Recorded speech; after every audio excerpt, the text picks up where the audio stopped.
European Union. Today, the fifth round of negotiations begins in Brussels, and this government is getting on with the job of delivering the democratic will of the British people. As I set out in my speech in Florence, we want to take a creative and pragmatic approach to securing a new, deep and special partnership with the European Union, which spans both a new economic relationship and a new security relationship. So let me set out what each of these relationships could look like before turning to how we get there. Mr. Speaker, I have been clear that when we leave the European Union, we will no longer be members of its single market or its customs union. The British people voted for control of their borders, their laws and their money, and that is what this government is going to deliver. At the same time, we want to find a creative solution to a new economic relationship. Order. Members must calm themselves. A little harsh. The honourable gentleman member for Southwark and Bermondsey has had something for breakfast which I counsel colleagues to avoid. Prime Minister. At the same time, Mr. Speaker, we want to find a creative solution to a new economic relationship that can support prosperity for all our peoples. We do not want to settle for adopting a model enjoyed by other countries. So if we have rejected the idea of something based on European Economic Area membership, for this would mean having to adopt automatically and in their entirety new EU rules over which in future we will have little influence and no vote. Neither are we seeking a Canadian-style free trade agreement, for compared with what exists today, this would represent such a restriction on our mutual market access that it would benefit none of our economies. Instead, I am proposing a unique and ambitious economic partnership.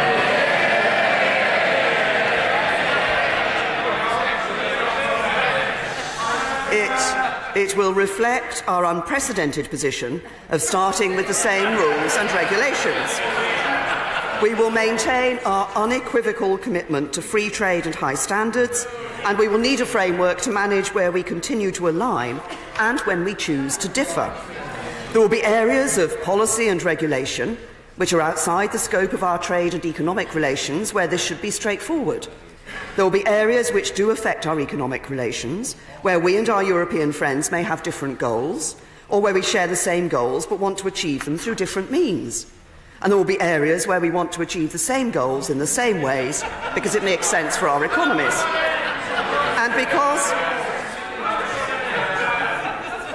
And because rights and obligations must be held in balance, the decisions we both take will have consequences for the UK's access to the EU market and EU access to our market.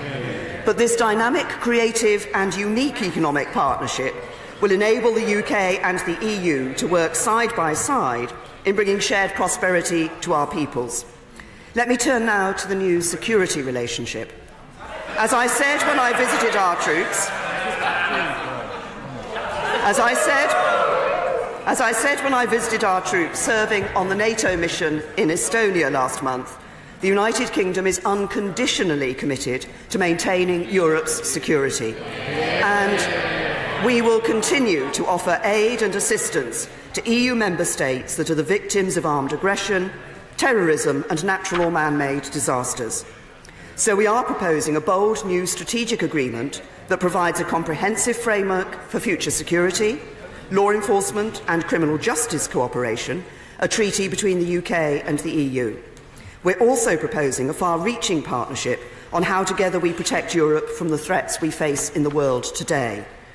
So this partnership will be unprecedented in its breadth and depth, taking in cooperation on diplomacy, defence and security and development. So let me turn to how we build a bridge from where we are now to the new relationship that we want to see. When we leave the European Union on the 29th of March 2019, neither the UK nor the EU and its member states will be in a position to implement smoothly many of the detailed arrangements that will underpin this new relationship we seek. Businesses will need time to adjust and governments will need to put new systems in place and businesses want certainty about the position in the interim. That's why I suggested in my speech at Lancaster House there should be a period of implementation, and why I proposed such a period in my speech in Florence last month. During this strictly time-limited period, we will have left the EU and its institutions, but we are proposing that for this period, access to one another's market should continue on current terms, and Britain also should continue to take part in existing security measures. The framework for this period, which can be agreed under Article 50, would be the existing structure of EU rules and regulations. Now, I know that some people may have some concerns about this, but there are two reasons why it makes sense. First, we want our departure from the EU to be as smooth as possible. It wouldn't make sense to make people and businesses plan for two sets of changes in the relationship between the UK and the EU. Second, we should concentrate on negotiating time and capital on what really matters, the future long-term relationship we will have with the EU after this temporary period ends. During the implementation period, people will continue to be able to come and live and work in the UK, but there will be a registration system, an essential preparation for the new immigration system required to retake control of our borders. And our intention is that new arrivals will be subject to new rules for EU citizens on long-term settlement. We will also push forward on our future independent trade policy, talking to trading partners across the globe and preparing to introduce those deals once this period is over. How long the period should be is determined simply by how long it will take to prepare and implement the new systems we need. And as of today, these considerations point to an implementation period of around 2 years. As I said in Florence, because I don't believe that either the EU or the British people will want us to stay longer in the existing structures than necessary, we could also agree to bring forward aspects of that future framework, such as new dispute resolution mechanisms, more quickly if this can be done smoothly. At the heart of these arrangements, there should be a double lock, guaranteeing a period of implementation giving businesses and people the certainty they will be able to prepare for the change, and guaranteeing this implementation period will be time-limited, giving everyone the certainty this will not go on forever. Mr. Speaker, the purpose of the Florence speech was to move the negotiations forward, and that is exactly what has happened. As Michel Barnier said after the last round, there is a new dynamic in the negotiations, and I want to pay tribute to my right honourable friend, the Secretary of State for exiting the European Union, for all he has done to drive through real and tangible progress on a number of vital areas. On citizens' rights, as I've said many times, this government greatly values the contribution of all EU citizens who've made their lives in our country. We want them to stay. In Florence, I gave further commitments that the rights of EU citizens in the UK and UK citizens in the EU will not diverge over time, committing to incorporate our agreement on citizens' rights fully into UK law and making sure the UK courts can refer directly to it. Since Florence, there has been more progress, including reaching agreement on reciprocal healthcare and pensions, and encouraging further alignment on a range of important social security rights. So I hope our negotiating teams can now reach full agreement quickly. On Northern Ireland, we have now begun drafting joint principles on preserving the common travel area and associated rights. And we have both stated explicitly we will not accept any physical infrastructure at the border. We owe it to the people of Northern Ireland, and indeed to everyone on the island of Ireland, to get this right. Then there is the question of the EU budget. As I've said, this can only be resolved as part of the settlement of all the issues that we are working through. Still, I do not want our partners to fear that they will need to pay more or receive less over the remainder of the current budget plan as a result of our decision to leave. The UK will honour commitments we have made during the period of our membership. And as we move forwards, we will also want to continue working together in ways that promote the long-term economic development of our continent. This includes continuing to take part in those specific policies and programmes which are greatly to our joint advantage, such as those that promote science, education and culture, and those that promote our mutual security. And as I set out in my speech at Lancaster House, in doing so, we would want to make a contribution to cover our fair share of the costs involved. Mr. Speaker, I continued discussions on many of these issues when I met with European leaders in Tallinn at the end of last month. And in the bilateral discussions I've had with Chancellor Merkel, Prime Minister Szydło, President Tusk and the Taoiseach Leo Varadkar, they welcomed the tone set in Florence and the impact this was having on moving the negotiations forwards. Preparing for life outside the EU is also about the legislative steps we take. Our EU withdrawal bill will shortly enter committee stage, carrying over EU rules and regulations into our domestic law from the moment we leave the EU. And today, we are publishing 2 white papers on trade and customs. These pave the way for legislation to allow the UK to operate as an independent trading nation and to create an innovative customs system that will help us achieve the greatest possible tariff and barrier-free trade as we leave the EU. And while I believe it is profoundly in all our interests for the negotiations to succeed, it is also our responsibility as a government to prepare for every eventuality. So that is exactly what we are doing. These white papers also support that work, including setting out steps to minimise disruption for businesses and travellers. Mr. Speaker, a new deep and special partnership between a sovereign United Kingdom and a strong and successful European Union is our ambition and our offer to our European friends. Achieving that partnership will require leadership and flexibility, not just from us, but from our friends, the 27 nations of the EU. And as we look forward to the next stage, the ball is in their court, but I'm optimistic it will receive a positive response.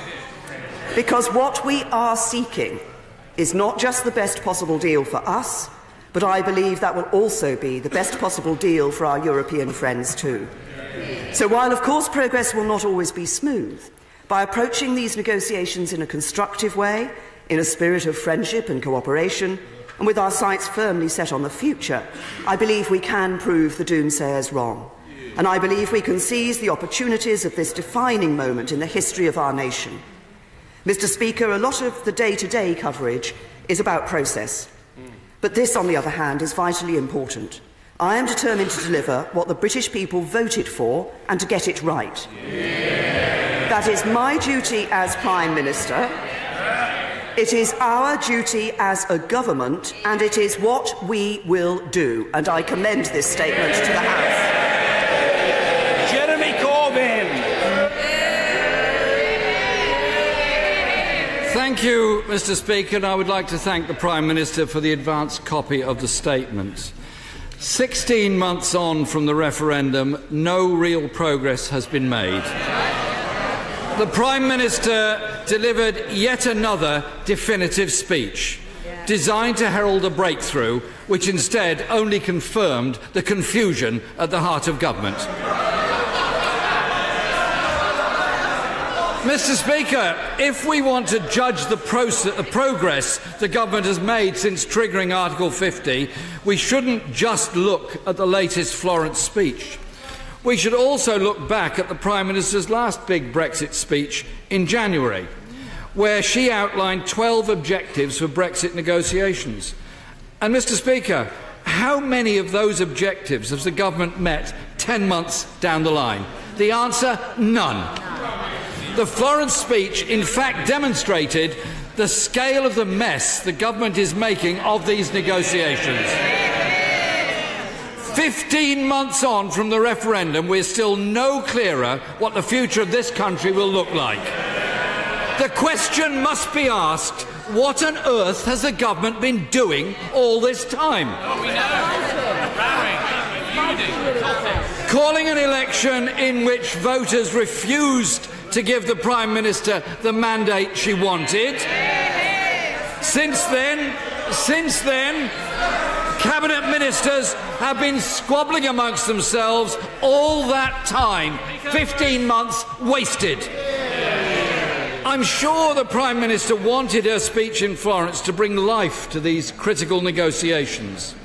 On the substance of the speech itself, I'm pleased that the Prime Minister has taken Labour's lead and accepted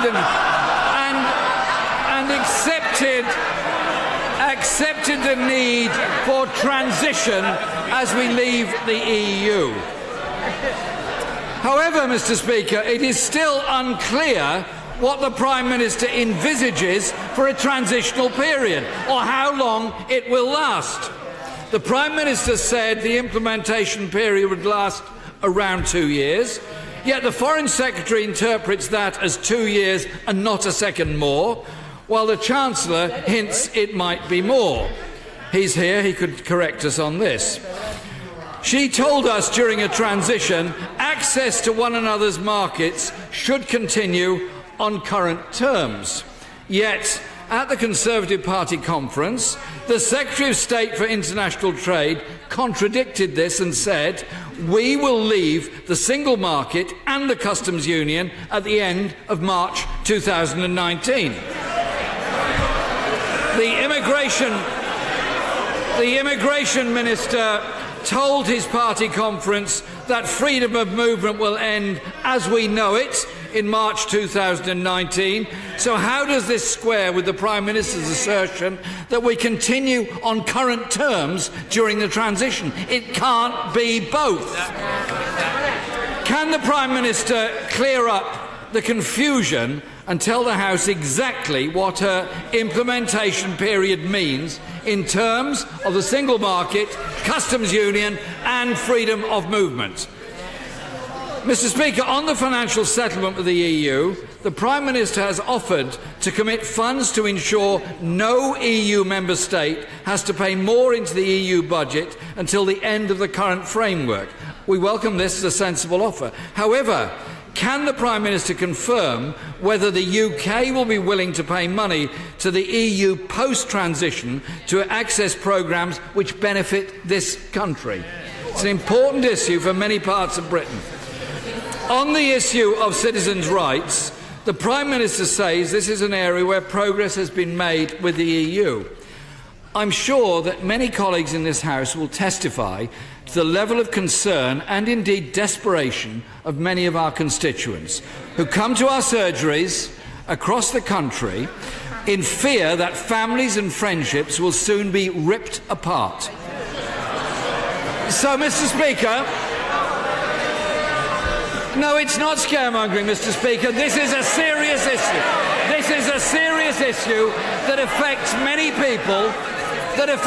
people in this country, day in, day out, who are frankly frightened of the future. So, Mr. Speaker, I call on the Prime Minister again today, listen to the TUC and the CBI and unilaterally guarantee the rights of EU nationals living in the UK. Given, Mr. Speaker, that this House voted in July 2016 to unilaterally guarantee the rights of EU citizens, can the Prime Minister finally reflect the will of the House and give people and businesses the assurances they need? On Northern Ireland, we welcome the drafting of joint principles, but 15 months on from the referendum, we should be beyond platitudes and negotiating the practicalities. Yep. Mr. Speaker, the speech in Florence was supposed to put momentum into the Brexit negotiations. It is staggering. It is staggering, Mr. Speaker, that after... there was a lot of noise when the Prime Minister began her statement, and I indicated that people should calm down, and the same applies now. The Right Honourable Gentleman will be heard. He will be heard with courtesy, and he will be heard in full. Jeremy Corbyn. It is staggering that after 8 months since triggering Article 50, the government has made so little progress. The Secretary of State for International Trade said a deal with the EU should be the easiest in human history. That's what he said. Now the reality for this Tory government is beginning to bite. But if things do not improve, the reality may soon begin to bite for the jobs and living standards of the people of this country. These negotiations are the most important in Britain's recent history, vital to our future and vital to our economy. Just at the moment when Britain needs a strong negotiating team, we have a cabinet at each other's throats. Half of the Conservative Party want the Foreign Secretary sacked. The other half want the Chancellor sacked. We want both of them sacked.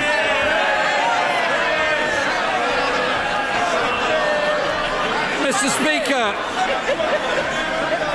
Mr. Speaker.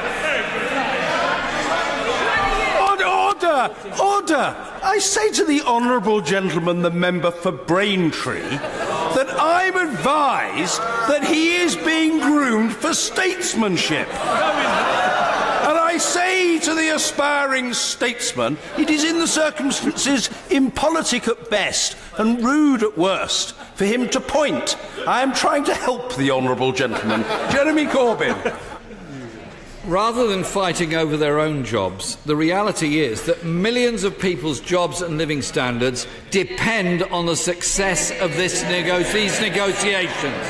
If this government can't negotiate a deal for Britain, they should make way for a team that can.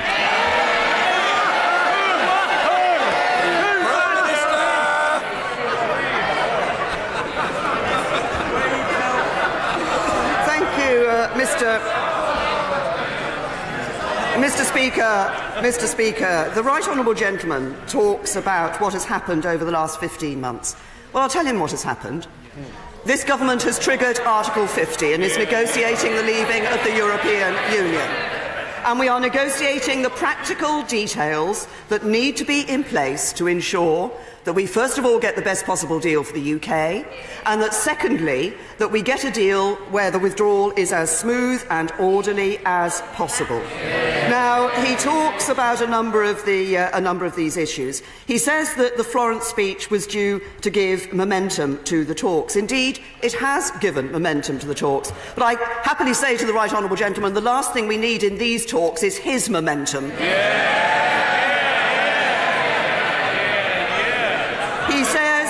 He said, will we leave the single market and the customs union in March 2019? Yes, and I have said that we will.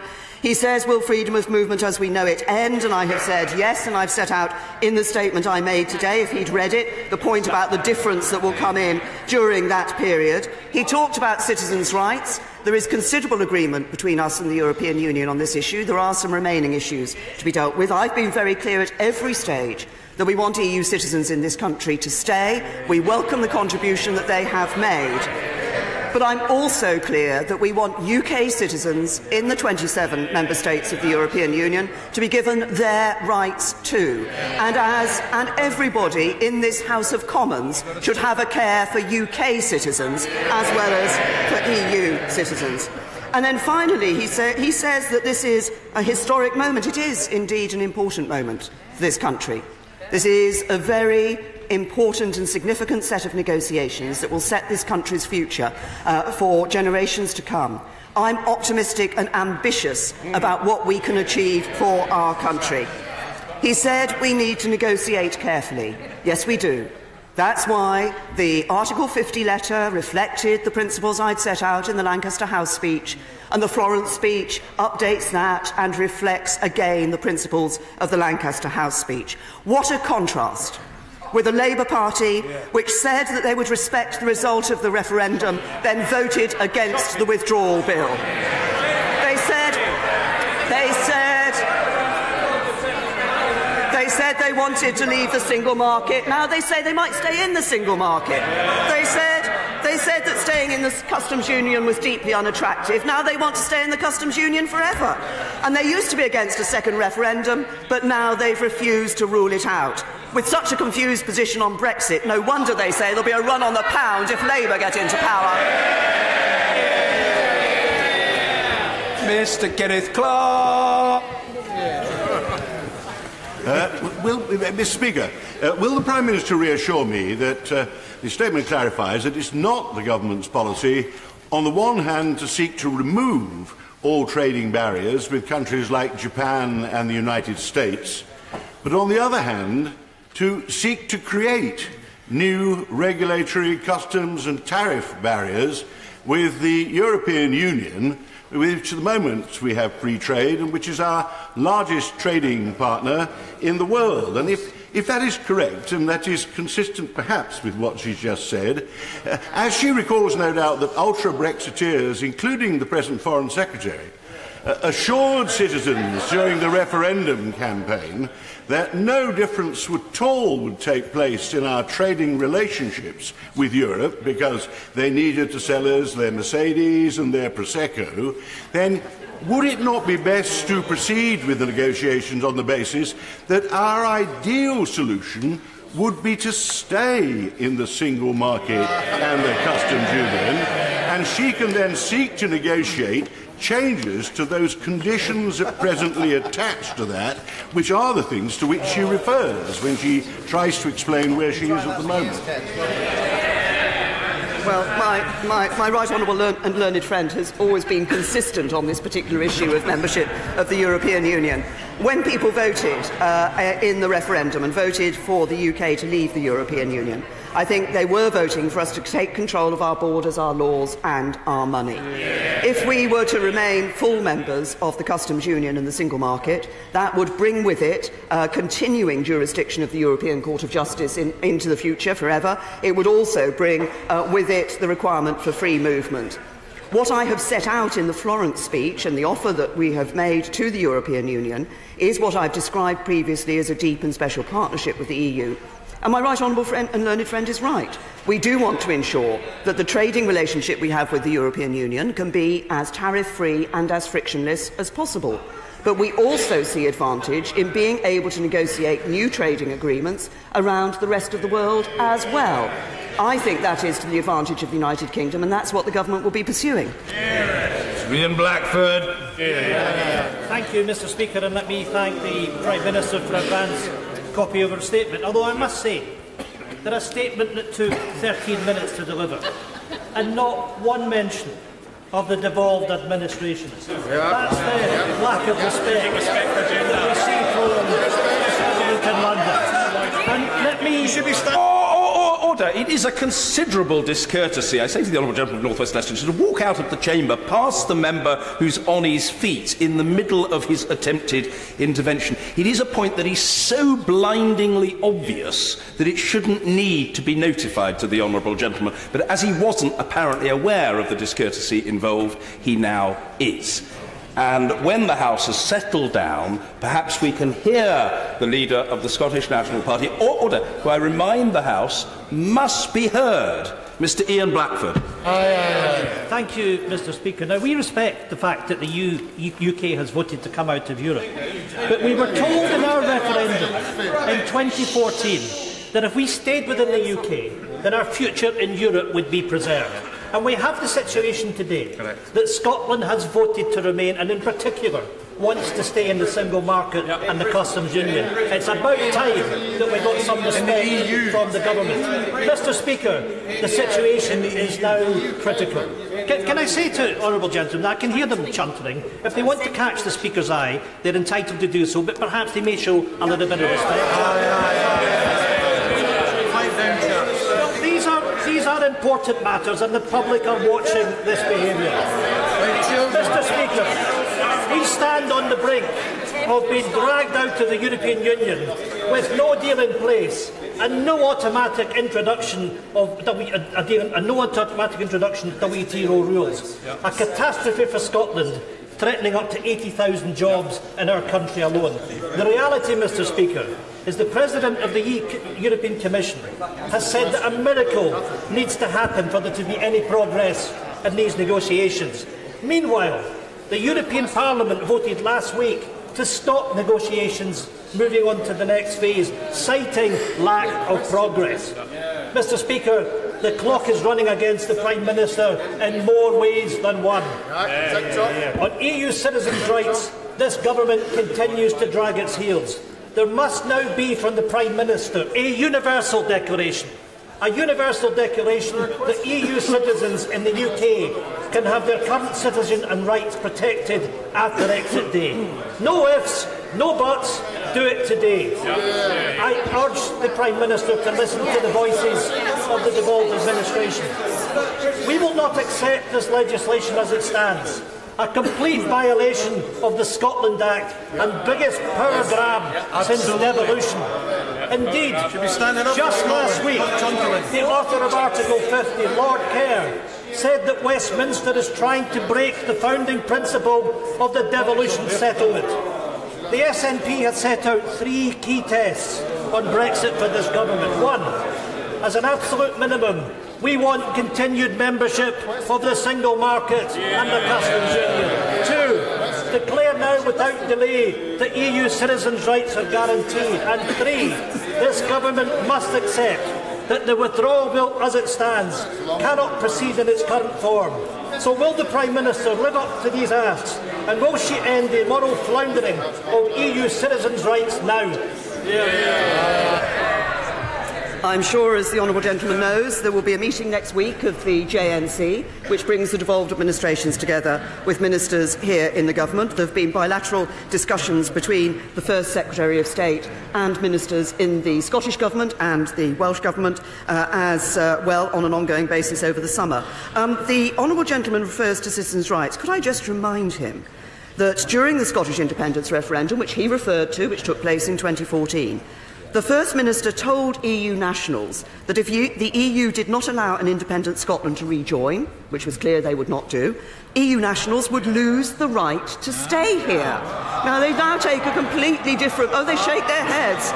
They shake their heads, but that was what the First Minister said at the time.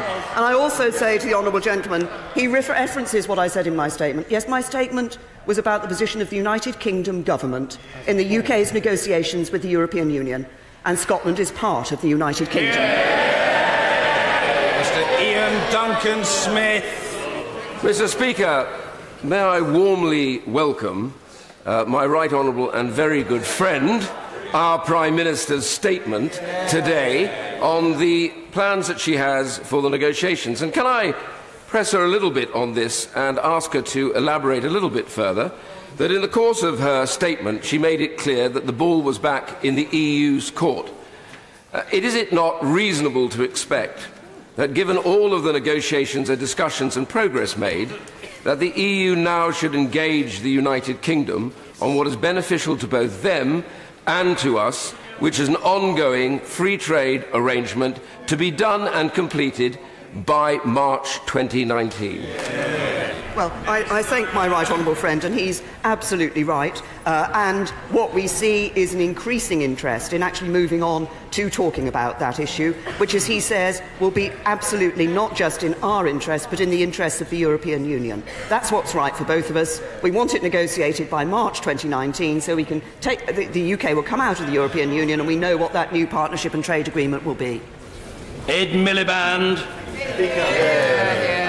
Can I ask the Prime Minister, she has said very clearly that she believes that on her plans we will be out of the customs union and the single market by March 2019. Now, that was not the impression I got from the Florence speech.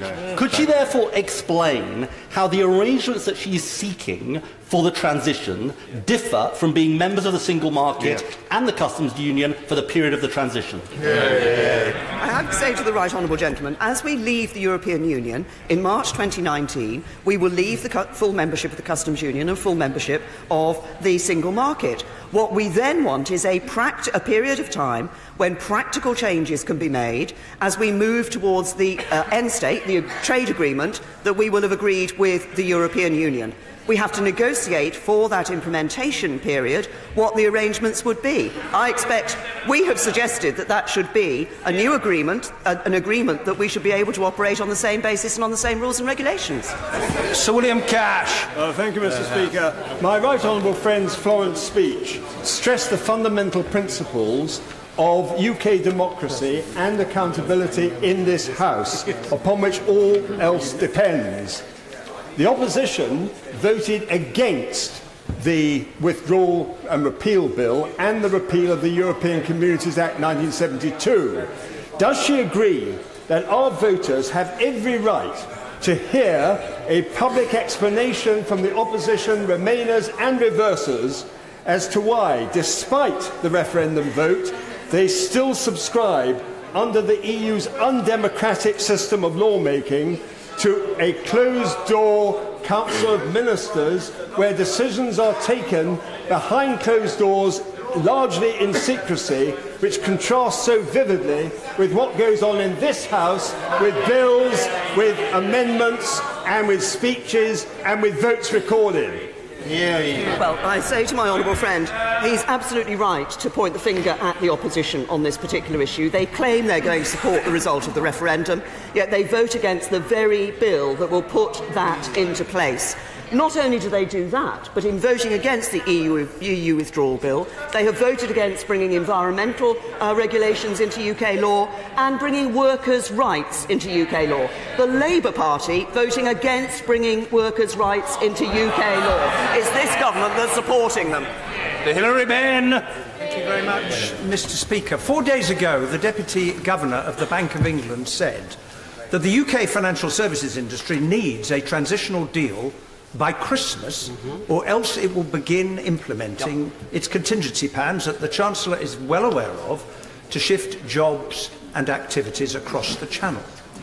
Telling the House, as the Prime Minister did today, that the ball is now in the EU's court doesn't exactly give those businesses the comfort and certainty that they require. So could the Prime Minister tell the House what her plan now is to break the negotiating logjam and achieve that deal in time for it to do its job for a sector of the economy that employs over 1 million people?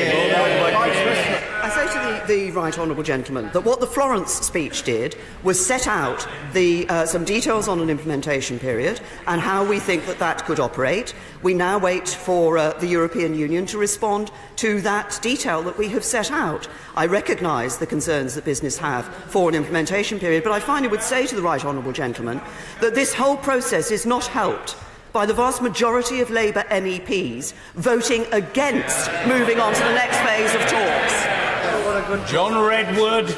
I welcome the Prime Minister's statement that the government will press on with working out the details for no deal. That is a very prudent thing to do, and there will be no cliff edge for British business. And does the Prime Minister agree that it will send a very good message to the European Union that we can do that, but she is offering something so much better and more positive, which is in their interest to accept. But any deal they counter with has to be better than no deal.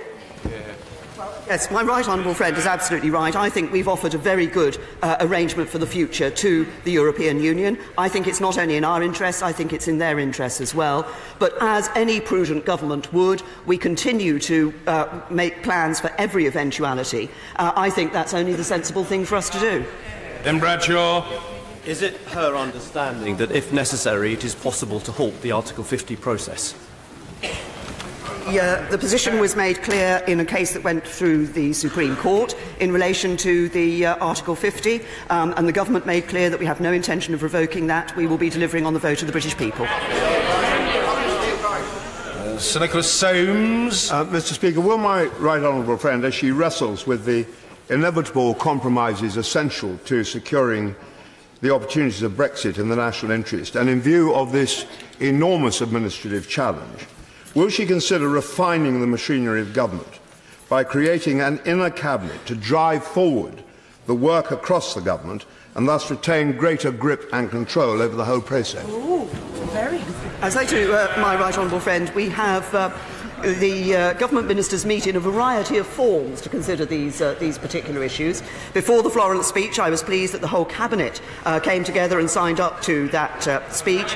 And of course, we have various discussions about the various elements of the negotiations. But I can assure my right honourable friend that what we're aware of is the need to be able to make sure that we can make swift decisions when that is necessary in the negotiating process. Christopher Leslie. Mr. Speaker, may I press the Prime Minister to clarify her answer to my right honourable friend, member for Exeter, because he wasn't asking about government policy. He was asking a very straightforward question. Has the government received any legal advice that the Article 50 notice can be revoked? I have said to the honourable gentleman in response, the position in relation to the revocation of Article 50 was addressed by the Supreme Court in a case that went before it. They were very clear about that. We were clear as a government that we were not revoking, and they were very clear in their consideration of the case of no revocation of Article 50. Anna Soubry. Very much indeed, Mr. Speaker. Could I congratulate the Prime Minister on her excellent Florence speech? It was widely welcomed, not just by British business, but also by people, I believe, across this country, and it marked a real attempt by our Prime Minister to form the consensus on Brexit between the 48% and the 52% that everybody is crying out for. Can she help me with this? Forgive my throat, Mr. Speaker. Women with bad throats won't be silenced. I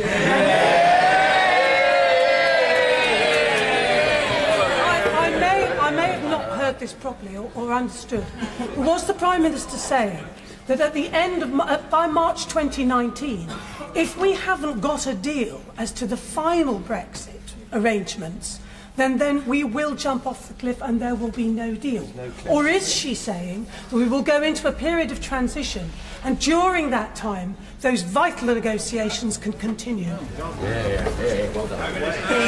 The period after March 2019 is an implementation period to implement the practical changes necessary to move to the final arrangement and the final new partnership that we have with the European Union. So, as the Article 50 process itself sets out, the expectation is that it is a 2-year process to negotiate the arrangements, negotiate withdrawal and take into account and therefore know what the future relationship is going to be. So I expect, and we are working on, having that future arrangement negotiated by the 29th of March 2019. But as I say, because the chances are, that may very well, the details of that may very well come quite late in the process, it won't have been possible for anybody, governments or businesses or individuals, to have made the practical steps necessary to move to that position. And so to get as smooth as possible a withdrawal so that there isn't a cliff edge, we have that period of implementation. And then that moves us to the final arrangement that has been negotiated for by March 2019. Pat McFadden. Mr. Speaker, further to the question asked by my honourable friend, the member for Nottingham East, which with respect to the Prime Minister was not about the Gina Miller case, but was about government legal advice. Can she tell the House whether the government has received legal advice that Article 50 is revocable? I'm sorry, I have to say to the Right Honourable Gentleman, and perhaps I should have said this to his Right Honourable friend, the member for Exeter, initially, of course, we don't comment on legal advice that's been received, but the position was very clear in that case that the Right Honourable Gentleman has referred to. The Supreme Court were very clear that they operated on the basis that Article 50 would not be revoked. Mr. Owen Patterson. A most encouraging statement. Recently in Washington, I found very widespread enthusiasm amongst our American friends at the prospect of signing a free trade deal. The House is in a very excitable state. I've always enjoyed listening to the Honourable Member for North Shropshire, and I've been doing so for 20 years. I want to continue to do so. Let's hear the Right Honourable Gentleman. He can normally be heard, but the braying and banter was so loud I couldn't hear the fella. Let's hear him. Owen Patterson. I'll say it again, Mr. Speaker, for your benefit. I found widespread enthusiasm right across the American political firmament for the prospect of signing a free trade deal with the United Kingdom. Our American friends will welcome her statement yet again that we will leave the customs union, as that's a prerequisite for signing a deal.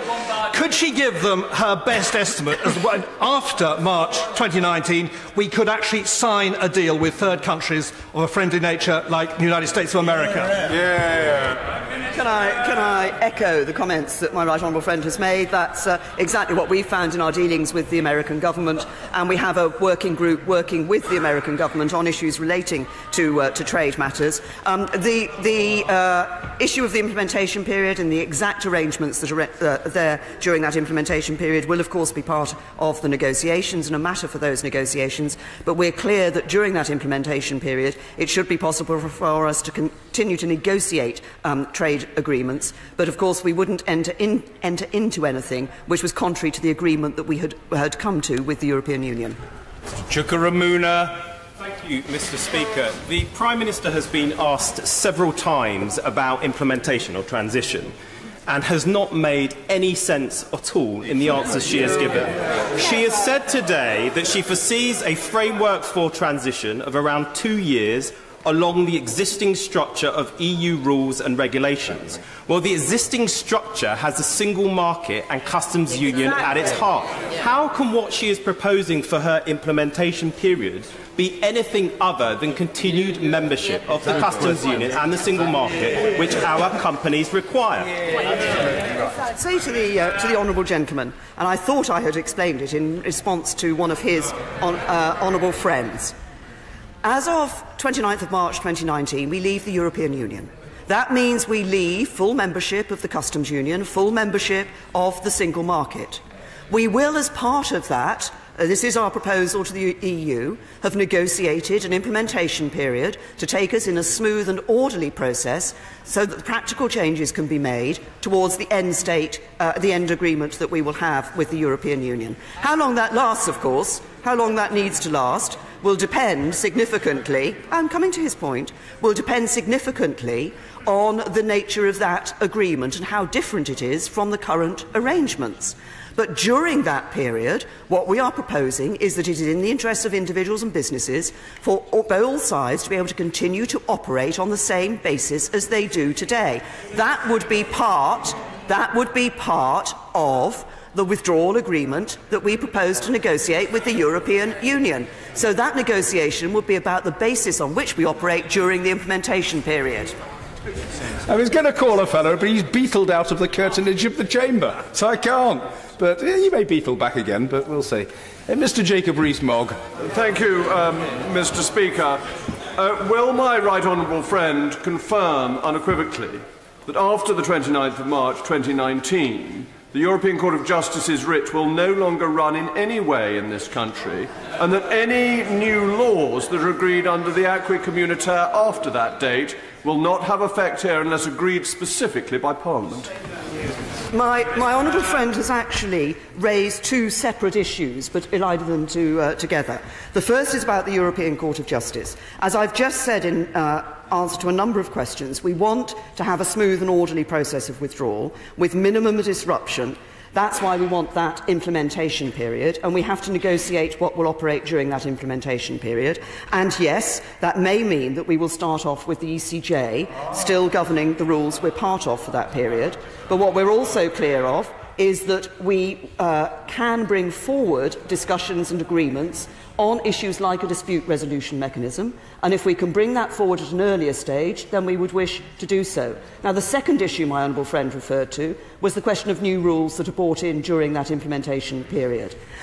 Given the way that things operate, it is highly unlikely that anything will be brought forward during that period that hasn't already started discussions through the European Union, to which we are being party of until we leave, and on which we would have been able to say whether they would be a rule that we would sign up to or the rule that we would not wish to sign up to.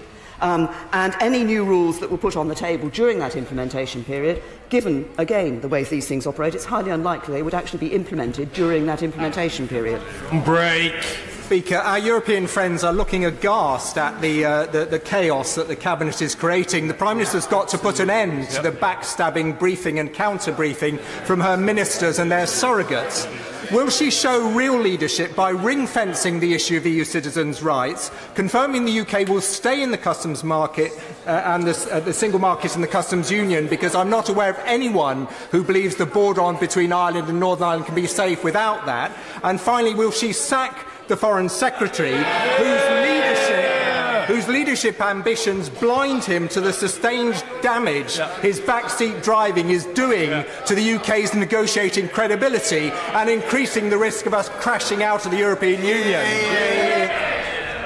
It's absolutely right, the right honourable gentleman, that we want to make sure that we get the right resolution for the issue of the border between Northern Ireland and the Republic of Ireland. As I've said, we're all clear that we don't want a physical infrastructure on that border, we don't want to return to the hard border, and we don't want to return to the borders of the past. But I'm interested in the approach that the right honourable gentleman is taking. I seem to remember at one stage the Liberal Democrat Party were actively promoting the idea of a referendum on membership of the European Union. Now we've had one, they don't seem to want to accept it. Mr. Bernard Jenkins. Thank you, Mr. Speaker.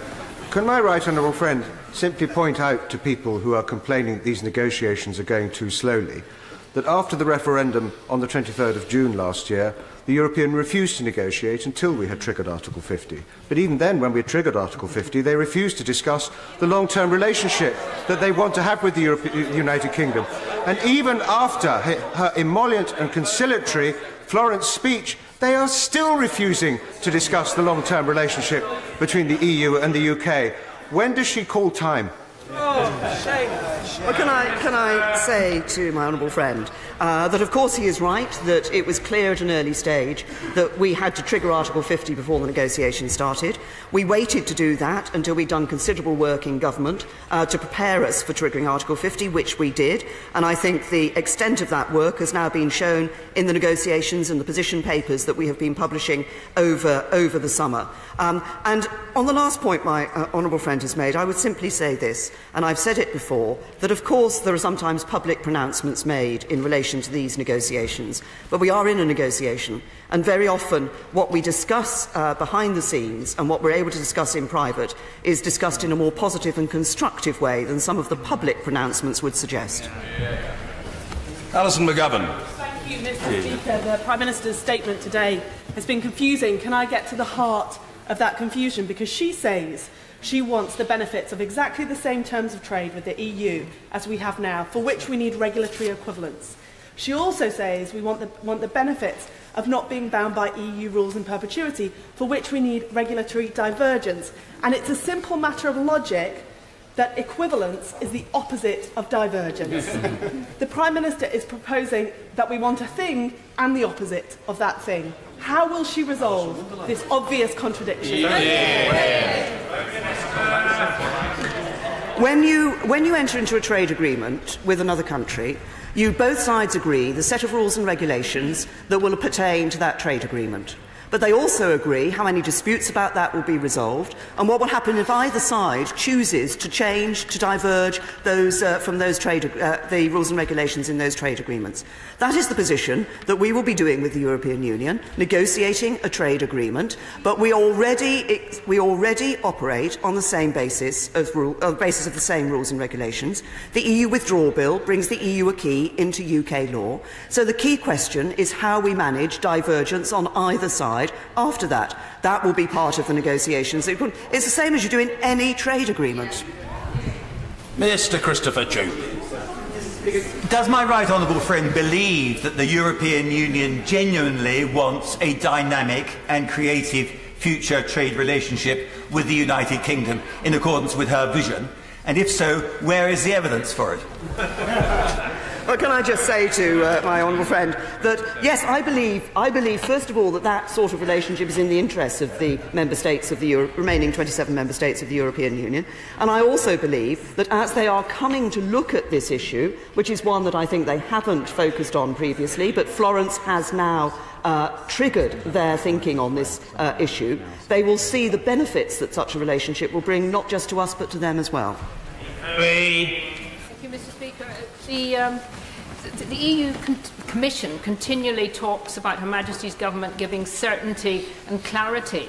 Isn't there one area that we could give that certainty and clarity very clearly today and in our negotiations, that on March 2019, all our fisheries, we withdraw from the common fisheries policy, we take back our fisheries, and that we make sure our fishing communities actually take back control of who fishes in British waters?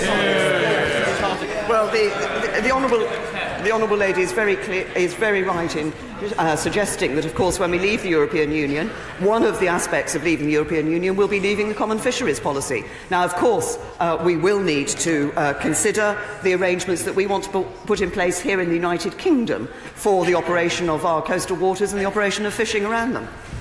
Vicky Ford. Thank you. May I thank the Prime Minister for the very positive tone at the Florence speech and the constructive meeting since. Does my right honourable friend agree with me that it is in the interests of consumers on both sides of the Channel that we do have a deep and special and bespoke partnership that covers goods and services? And in this regard, I'm particularly thinking about the hundreds and thousands of German consumers who have bought life insurance products from British insurance companies and who will find that unless there is agreement, their pension plan savings are lost. Well, my honourable friend makes a very important point, which is often people look at this issue as thinking that it's only UK businesses and UK individuals that will be affected. But actually, it's people living in the remaining 27 countries of the European Union who will also be affected, which is precisely why, I think the sort of deep and special partnership she refers to is in the interests of both sides. Stephen Doughty. Mr. Speaker, the shambles and division on the front bench would be funny if there weren't such serious consequences for our economy, for our jobs and for the future of this country and the world. And the Prime Minister is simply not being honest on a whole series of consequences for this country. Excuse me, Mr. Speaker. She's not being transparent, Mr. Speaker. Thank you. She's not being transparent with the public about the consequences for our economy. Will she say how much money has she put aside to deal with a disastrous no deal? And secondly, will she publish the economic assessments that have been made by the Secretary of State sitting next to his department onto the impact on 50 sectors in our economy? Shall I say to the honourable gentleman, he talks about the position of the government. The position of the government is very clear. It's been set out in the Florence speech. It's an offer to the European Union, and we await discussions with them on that particular issue. I've also been clear, as I was from Lancaster House onwards, that where it is possible for us to give information and to update on the negotiations, we will do so. But we will do nothing which will undermine our position in the negotiations. James Duddridge. Mr. Speaker, given Germany and France export more to us than we export to them, what discussions has she had with her French and German counterparts, getting them to pressurise the EU institutions to get a good deal for France and Germany, which means negotiating faster, more effectively, getting shared understanding of what we can both gain from this deal? I assure my honourable friend that I do have discussions with the leaders of France and Germany, and indeed of other member states within the European Union, because there are others that also have a significant economic interest in our future relationship, such as the Dutch and the Belgians for the economic activity at their ports. And we discuss with them the arrangements for the future, and I think, as I said a little earlier, there is a growing sense and recognition of the importance of having that deep and special trading relationship for the future for both sides. Catherine West.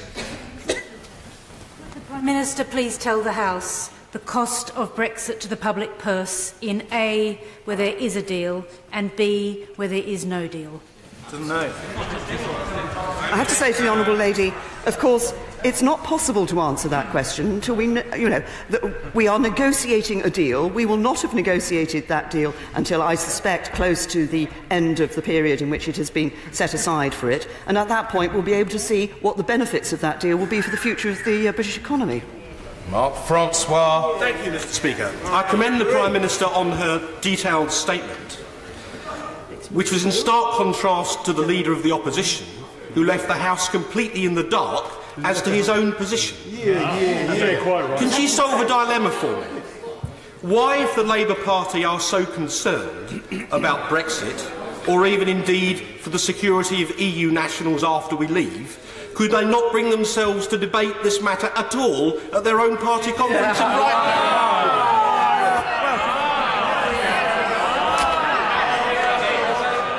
I have to say, I think my honourable friend has made a very good point.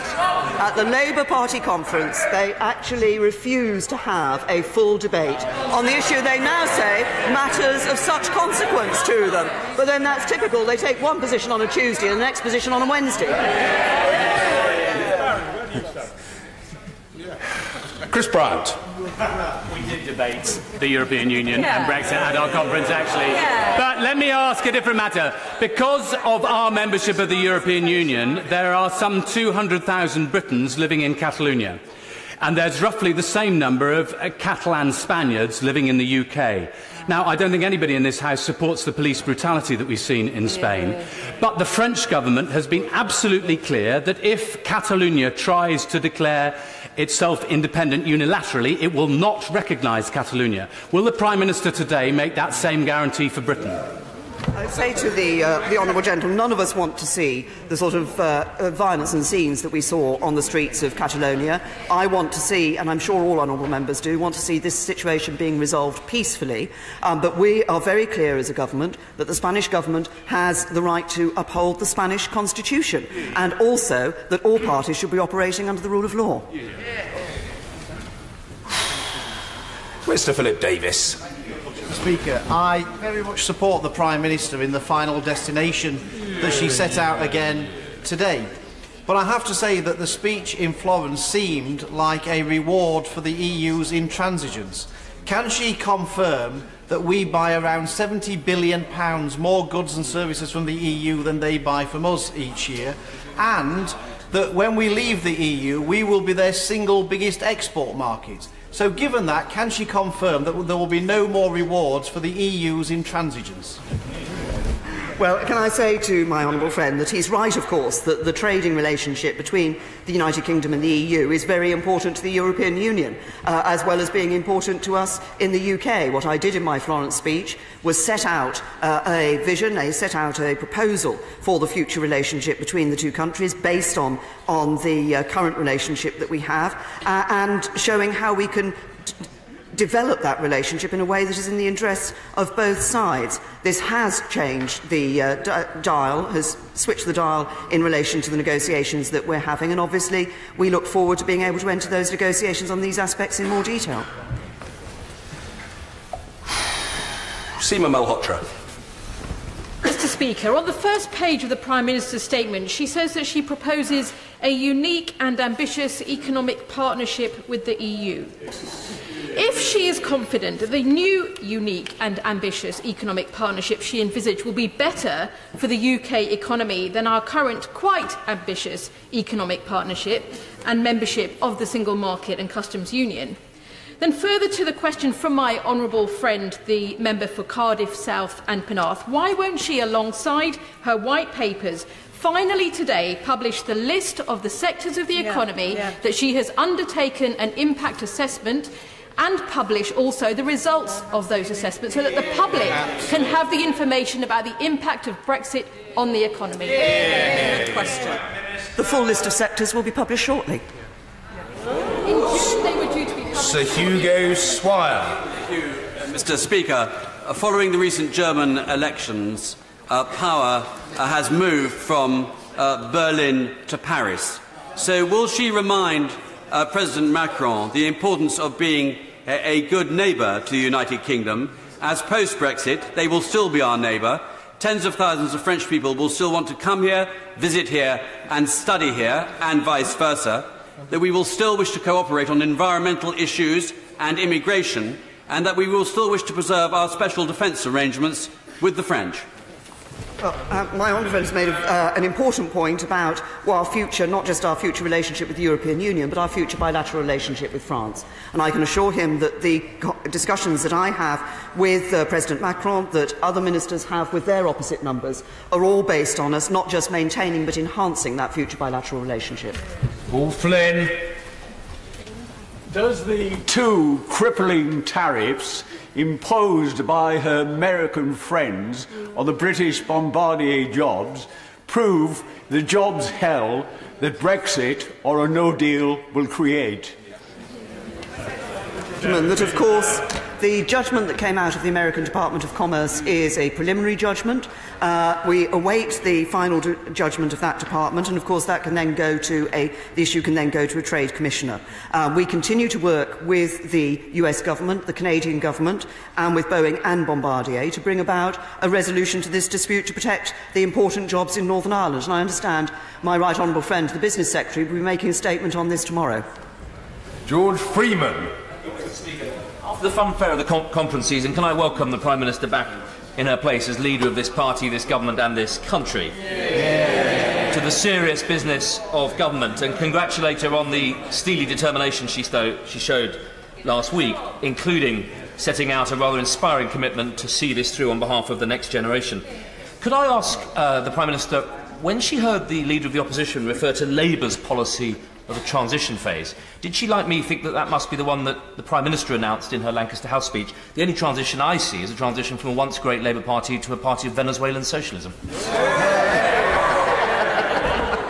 Well, I think my honourable friend has it absolutely spot on both counts. And indeed, in my Lancaster House speech, I said, I want us to have reached an agreement about our future partnership by the time the two-year Article 50 process has concluded. From that point onwards, we believe a phased process of implementation to enable us to prepare for the new arrangements will be in our mutual self-interest. So indeed, we thought of the implementation period quite a long time ago. Anne Clwyd. Thank you, Mr. Speaker. Given that I've asked the Prime Minister 3 times in this chamber the same question, given the importance of the European Parliament in the negotiations, last time I asked her, when will she address the plenary of the European Parliament? When will she do it? I thank the Honourable Lady, and she has, and I have spoken to the President of the European Parliament about my going over there and speaking with either the plenary or indeed the Council of Presidents of the European Parliament, and I believe our offices are negotiating on a date at the moment. Ah, yes, Mr. James Cleverly. Thank you, Mr. Speaker. I'm sure members on both sides of the House can confirm that listening to senior Danish politicians is a very good idea. Would my right honourable friend recommend the other leaders of EU 27 countries listen to the wise counsel of the Danish Foreign Minister, who suggests that they stop playing games and move now on to negotiating our future trade arrangements? Thank you. I thank my honourable friend, and of course that reaffirms the point that I was making earlier, that there are many in the European Union who do believe the time is now right to move on to that discussion of trade negotiation. Mr. Stephen Kinnock. A perfect segue, Mr. Speaker. In Danish. Thank you, Mr. Speaker. I won't do it in Danish, not today. The Prime Minister's commitment to a transition deal was a welcome reality check in this whole process. But the European Parliament resolution of the 3rd of October states that a transition period can only happen on the basis of the existing EU regulatory, budgetary, supervisory, judiciary and enforcement instruments. Does the Prime Minister agree with the terms of that resolution? That is the view of the European Parliament and the resolution that they took. I put out in my statement and indeed in my Florence speech that we expect that the implementation period will be based on the current rules and regulations, but of course this is part of the negotiation. Sir Desmond Swain. Sir, in order to negotiate an outcome consistent with the ambition that she set out, isn't it absolutely essential that we invest in preparations against the possibility of no agreement at all? Yes, I can absolutely agree with my honourable friend on that, and that's precisely why that's exactly what the government is doing. I'm sure the Prime Minister knows that the Supreme Court did not opine on the question as to whether or not Article 50 was revocable, because the question in front of them was about our involvement.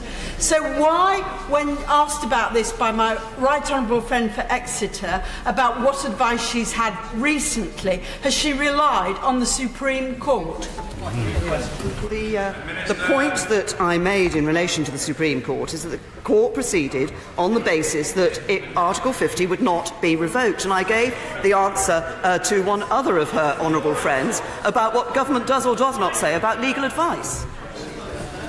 Mr. Crispin Blunt. Thank you, Mr. Speaker. Can I congratulate the Prime Minister for the tone she has set in the run-up to the decision of the October Council? But can I also thank her for the reply she's just given to my right honourable friend for New Forest West? making clear that the government has followed the recommendations of the Foreign Affairs Select Committee in its March report about the need to prepare no deal? And will she confirm that individuals and businesses are also going to need to be in a position to make their own contingency plans, and if these negotiations are postponed for at least 2 months on the final settlement in October, does she accept that the government is then going to have to surface its no-deal preparations so that businesses and individuals can share in making the necessary preparations? Because this is going to rely also on a vote of the European Parliament, and we saw what happened last week with the Labour MEPs supporting a position absolutely against the interests of the United Kingdom. Can I say to my honourable friend that, first of all, obviously, I still expect that we will be able to negotiate a good deal, and that's what we are working for. And it is, of course, important that we take businesses along with us, and we discuss and hear from businesses their reaction to the various issues that are being raised in the negotiations. Indeed, I and a number of other Cabinet Ministers were present at the Business Advisory Council that we held in number 10 Downing Street today. But my honourable friend's question seemed to be based on the premise that if we hadn't got a formal notification of sufficient progress in October, then it meant we weren't likely to get a deal. I don't believe that that is the case. I believe, as has been indicated by other honourable friends, that actually we are seeing more of a movement on the European Union side to recognise the importance of discussing the trade negotiations and to be considering the necessity of an implementation period. Lady Herman. Thank you very much indeed, Mr. Speaker. Let me begin by commending the Prime Minister warmly for keeping going at our conference speech. It couldn't have been easy. The Prime Minister will be well aware, and I'm sure other members of the House will be well aware, that the Good Friday Agreement of 1998 was voted on by thousands and thousands of people in Northern Ireland and the Republic of Ireland, and had a majority in both Northern Ireland and the Republic of Ireland. I'm very pleased today that the Prime Minister has said that we owe it to the people of Northern Ireland and to the people of the Republic of Ireland to get it right, to get Brexit right. So would the Prime Minister please look very seriously at introducing a government amendment to the EU withdrawal bill, which guarantees on the face of that legislation that no regulations made under that bill will repeal or amend the Good Friday Agreement. I think that would be very helpful to people in Northern Ireland and the Republic of Ireland. Can I say to the honourable lady that both this government and the Irish government, and indeed increasingly the discussions we've been having with them on the issues relating to Northern Ireland and the Republic, the European Union have confirmed an absolute commitment to the Good Friday Agreement. We're very clear that we stand by the Good Friday Agreement, and which, as she says, was hard negotiated and was obviously welcomed, as she says, by a majority. We absolutely committed to ensuring that nothing that we do in the Brexit negotiations in any way jeopardises the implementation of the Good Friday Agreement. Mr. Sharishvara. Speaker, may I first of all congratulate the Prime Minister on her very encouraging and positive statement. Would she agree with me that it would be helpful if British businesses with interests in other European Union countries were to use their influence with the political leadership in those countries to impress upon them the need to have an agreement in everyone's interest? In particular, would she agree that they need to emphasise that the economic impact for not having an agreement by March 2019 will not only be affecting Britain, but hugely to the other EU countries as well? My honourable friend has made a very important point, and I certainly would encourage businesses and others to ensure that they are making that clear with their contacts in the 27 member states. Indeed, I believe that is already happening, and I certainly meet people from across the European Union who make exactly this point, that it is in their economic interests to ensure that we get a good deal negotiated by March 2019. Chris Ruane. Over the past 17 years, Wales has received £9,000 million in grants from Europe. During the Brexit debates and the referendum, Tory ministers said that Wales would not lose out as a result of Brexit. Can the Prime Minister tell us how much funding Wales will get, additional funding Wales will get after Brexit is completed? It's a nice bid, as the exiting the EU Secretary of State says. Can I say to the honourable gentleman, well, the honourable gentleman changed from not losing out to additional money in his question. Can I say we've been very clear. We've been very